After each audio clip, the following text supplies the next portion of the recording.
The head of the Gojo clan and one of the strongest sorcerers in all of history, Yuta Okkotsu. Just how strong was Yuta Okkotsu in his absolute prime? How strong was Yuta Okkotsu when he reached his peak, his adulthood? That is what we're going to be talking about today, breaking down his technique, his domain expansion, and every new ability that he would have gotten in JJK Modulo during his prime. Let's just get right into it. Be sure to leave a like, it helps out so much. Thank you very much. And of course, subscribe for a ton of consistent and quality JJK content just like this. I got a ton of JJK Modulo content already on the channel, so if you love JJK Modulo, you will not regret subscribing. Alright, so let's just start. We'll break this down into many different parts. So the first part will be Yuta's potential. How strong is Yuta? Well, his potential is absolutely remarkable considering he has two separate techniques. He has Rika as a curse technique and he has Copy as a curse technique. And yes, these do constitute as two separate techniques. I don't blame anyone for misunderstanding, thinking maybe Rika's his technique or only Copy's his technique. It has been said at two different points that he has two different curse techniques. And it does seem like Copy is his original curse technique. Though with Rika, it seems like his original technique Copy can only be manifested through his other technique, which is Rika. That is also a separate technique, not just a normal Shikigami. And of course, Yuta has a lot of advantages and disadvantages. First of all, he has two techniques, both of which being top 5 at a baseline, which is incredibly powerful, but they have many restrictions. First of all, he can only have a full manifestation of Rika for 5 minutes, and for the Copy, he can only activate Copy via Rika. So even though that's his true technique, can't activate it outright because of the condition that he subconsciously made connecting it to Rika and his ring. However, once he's fully manifested Rika, he does have access to everything. I mean, he's got access to Cleave and Dismantle, Future Sight, Uro's Spatial Technique, Jurov's Shikigami Technique, you name it, he's got it. And he also has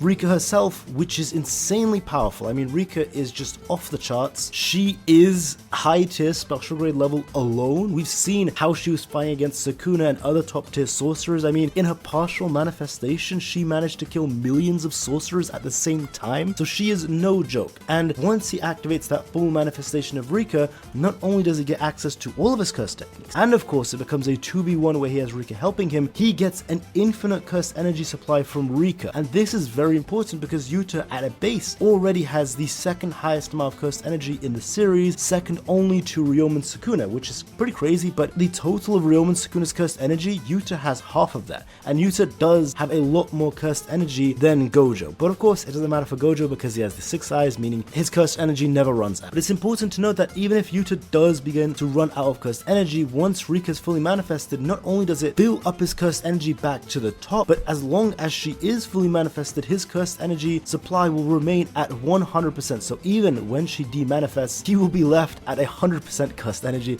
which is crazy. And when you consider the fact that he's got reverse curse technique once she is fully manifest, that would mean that Yuta would be able to fully heal and use reverse curse technique with no cost of cursed energy while she's fully manifest. And of course, he does also get access to a plethora of cursed tools, as we've seen, and they have many uses, such as the gauntlets that he wore when he was fighting Uro. Now, all of this is very great, but the biggest problem with Yuta is that 5-minute time limit. It does seem like it's possible that maybe that binding vow could have gone, since when he left his own body, it could have nullified that binding vow that was on that body. We've seen Kenjaku do something similar during Shibuya when he took over Geto's body, and when he went back into his own body, that could have restarted the binding vow, meaning it could very well be possible that it's longer than 5 minutes. That is a massive guess, and it's unlikely, but hey, that's one possibility. The main thing is Yuta is pretty powerful at a baseline, and he does have his domain expansion. We've seen Yuta's domain Unequivocal Love in full action against Ryoma and Sukuna, and this is very impressive because when he uses domain expansion, he has access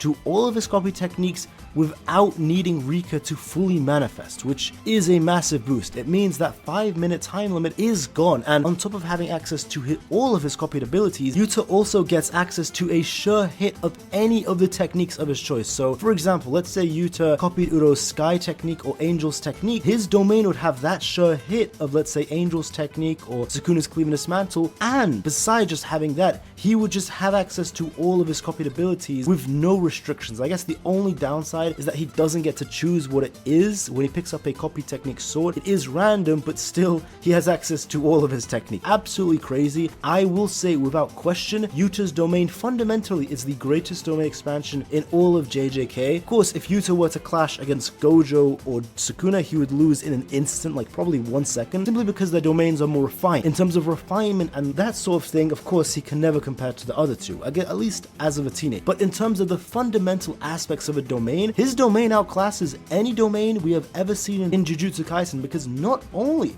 does he get the sure hit just like everyone else, his technique gets such a massive boost as a baseline. It is by far the very best. So if Yuta ever learned to have a refinement on the level of Gojo and Sukuna, and or learned how to do an open domain, then he would have the very best. Now, how strong would Yuta be as an adult? It is very important to say that it's very likely he surpassed Gojo. I know a lot of people find that hard to believe and think that these characters never would do it, but these guys are just 15, 16 years old, and we have characters like Yuta and Yuji pulling off the stuff that we saw in Shinjuku. Yes, they are not comparable to Gojo himself, but I mean, we saw how strong Gojo was at 16, 17 in hidden inventory. He didn't even have a domain expansion, or he was nowhere near the level of Yuta and Yuji. Of course, if you want to argue that once he's awakened, maybe he could have been close to that, but still, he was lacking in a lot of areas compared to those. So if you give someone who's got one of the highest potentials in all of JJK, the gifted child, the prodigy, quite literally, he has been called the prodigy, Yuta Okkotsu, a decade to train. He started off Jujutsu Kaisen never training a day in his life. It's not like Sukuna and Gojo who were born into this, especially Gojo, who was groomed in the Gojo clan, who was born into it from the very day, who had the best equipment and teachings anyone could ever find, and from like 5 years old, from 4 years old, he was training. Yuta was nothing like that. He didn't even know what Jujutsu was when he was 15. He suddenly found out what it was and was already special grade level, and within a couple months after losing Rika, he regained that title of special grade level combatant. So if this is how strong Yuta is with a year and a couple months when we see him at Shinjuku, can you imagine if he had a decade of real training, or if he had 2-3 decades? It's not a surprise why Gojo says at the end of the series, blatantly, he says, all of you will surpass me completely, and he's going to be left in the dust, but he wants at least Yuji to not remember him and surpass him in a different way. And when you also take into the fact that he went into Gojo's body and he had access to all of Gojo's memories, and that would pass on to his own soul, Yuta would be